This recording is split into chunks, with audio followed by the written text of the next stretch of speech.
হিন্দু ভাইয়ের শরীর কাটবেন যে রক্ত লাল, একজন মুসলিম ভাইয়ের শরীর কাটবেন একই রক্ত লাল। তাই আমরা যেন প্রত্যেককে বাসী ভাল, কেউ যেন কারো মনে হিংসা, নিন্দা, ঘৃণা, অহংকার, গৌরব করি না। কেউ যেন আমরা কারো ধর্মকে নিন্দা করি না।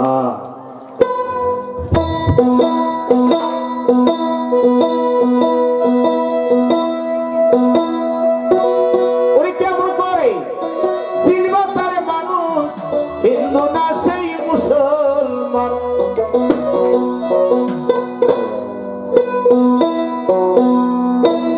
হরে কৃষ্ণ হরে রাম, তুই নামে হয় ভগবান।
হিন্দু মুসলমান হিন্দু নদের পারে হিন্দুর জানাম, হিন্দু হইতে সত্যি জাতি হিন্দু মুসলমান।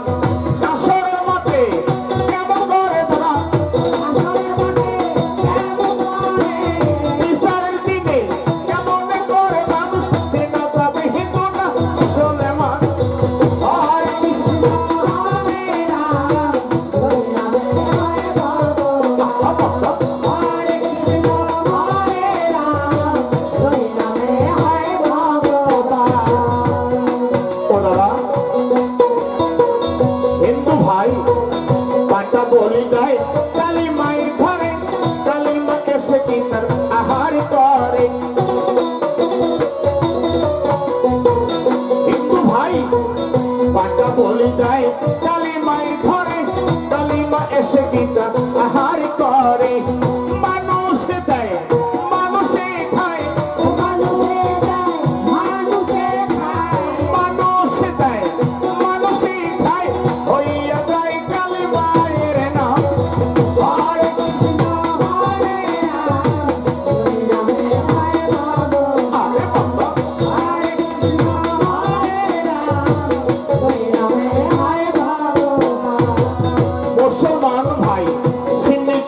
যাই হোক দাদা, আমি যে গানটা গাইলাম ভালো করে বোঝার চেষ্টা করবেন।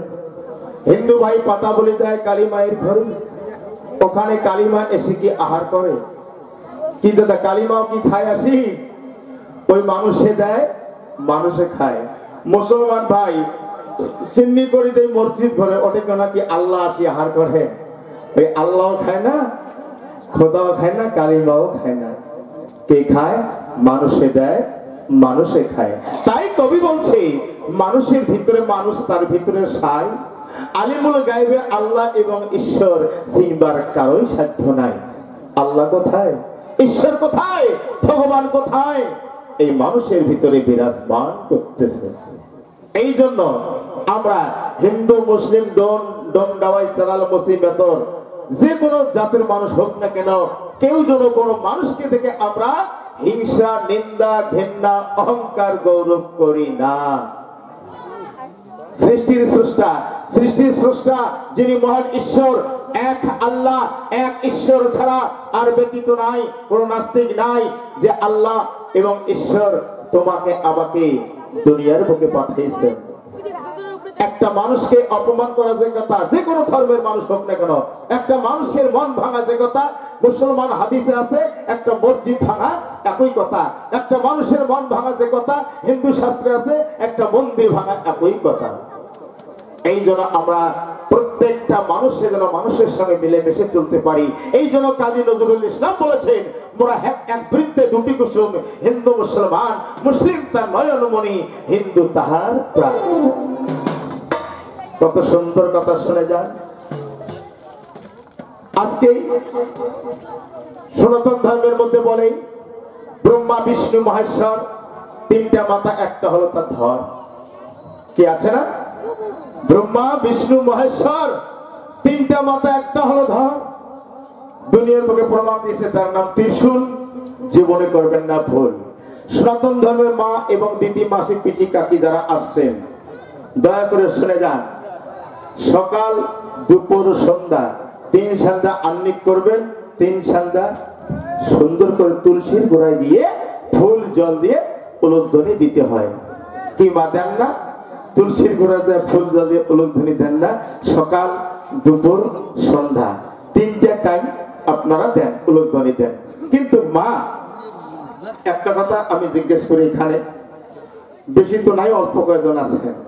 সকালবেলা উঠে যখন তুলসীর গোড়ায় ফুল জল দিয়ে উলুধ্বনি দিতে যান, ও মা বলেন তো, তোমার ঘরে যে একজন গৃহ পরম দেবতা আছে, যে দেবতা তোমাকে মাথার ঘাম পায়ে ফেলে কাজকর্ম করে এনে খাওয়াচ্ছে, পড়াচ্ছে, চিকিৎসা করছে, যে তোমার গৃহ স্বামী, একজন সতীমা হাত তুলে বলবেন তো, সকালবেলা উঠে আমার ওই স্বামী দেবতার চরণে একবার প্রণাম ভক্তি করি, তারপর তুলসীর গোড়ায় যাই।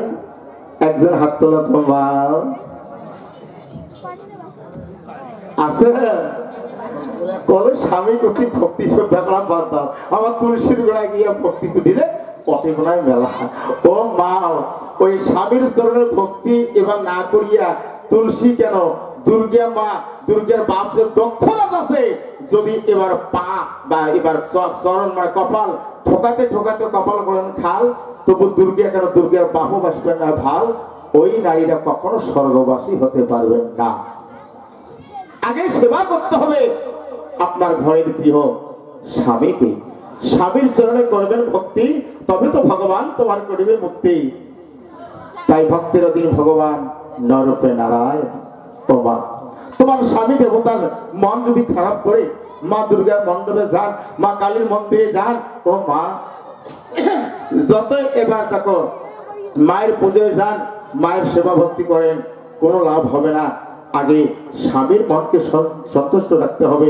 স্বামীর বাবা মা যদি বেঁচে থাকে, শাশুড়ি এবং শাশুড়ি মায়ের এবার সেবা করতে হবে, না করলে মা তোমার স্বর্গ হবে ভয়াকারে। আসল কথা শুনে যাও। এবার মুসলমান হাদিস আছে, একটু পরে শোনেন, তোমার কথা কমান আসছে মা, মনে মনে কমানছে গেলে হিন্দুর ঘরে তোমার নাই আছে।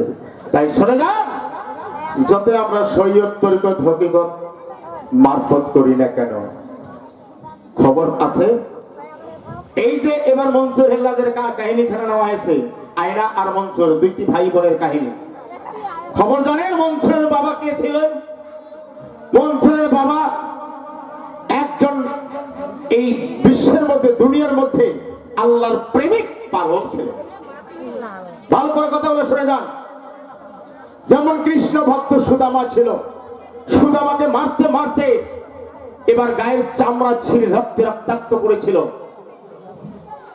কত লাঞ্ছনা কষ্ট করেছিল, তবু সুদামা হরে কৃষ্ণ কৃষ্ণ কৃষ্ণ হরে হরে, হরে রাম রাম রাম হরে হরে কখনো তিনি ভুলতেন না, কখনো তিনি কৃষ্ণের নাম অন্তর থেকে ভুলতেন না। এইরকম হোসেন পাগল ছিল, একজন আল্লাহর প্রেমিক। হোসেন পাগল তার রাজ্যে শরীয়তের এত যে এবার প্রচলন ছিল, আলেম ছিল, মুন্সি মৌলানা হাফেজ কারি, বিশাল জাননেওয়ালা আলেম ওলামা ছিলেন। আর ওই হোসেন পাগল জীবনে একদিন মসজিদ ফের নামাজ পড়বে যায় নাই। ছোট্ট কাহিনীটা শুনে যান। মসজিদ ঘর যখন নামাজ পড়বে যায় নাই, তা মনসুর কইছে, হ্যাঁ মনসুর তোর বাপ মসজিদ ঘর নামাজ পড়বে না এসেতে, বলে সেটা বাবার ব্যাপার, এখন কেন না আসে। আর ওই হোসেন পাগল যখন মৃত্যুবরণ করেছিল, মৃত্যুর পর ওই শরীয়তের আলেমরা, ওই মুন্সি মৌলানারা হোসেন পাগলকে মাটি দেয় নাই, মাটি দিবে দেয় নাই। ভালো করে শোনেন, সহি হাদিস দলিলের কথা। মনসুরকে বলছে, এই মনসুর তোর বাবার গলায় একটা রশি বাঁধি লাগাইয়া টানতে টানতে ছেঁচড়াতে ছেঁচড়াতে জঙ্গলের মধ্যে নিয়ে যা, তোর বাবার লাশ আমরা মাটি দেব না, অতি জঙ্গলে পচে না সরে, কি হয় হোক। ভালো করে শোনেন, আল্লাহর প্রেমিক কাকে বলে। যখন হোসেন পাগলের গলায় রশি বেঁধে টানতে টানতে ওই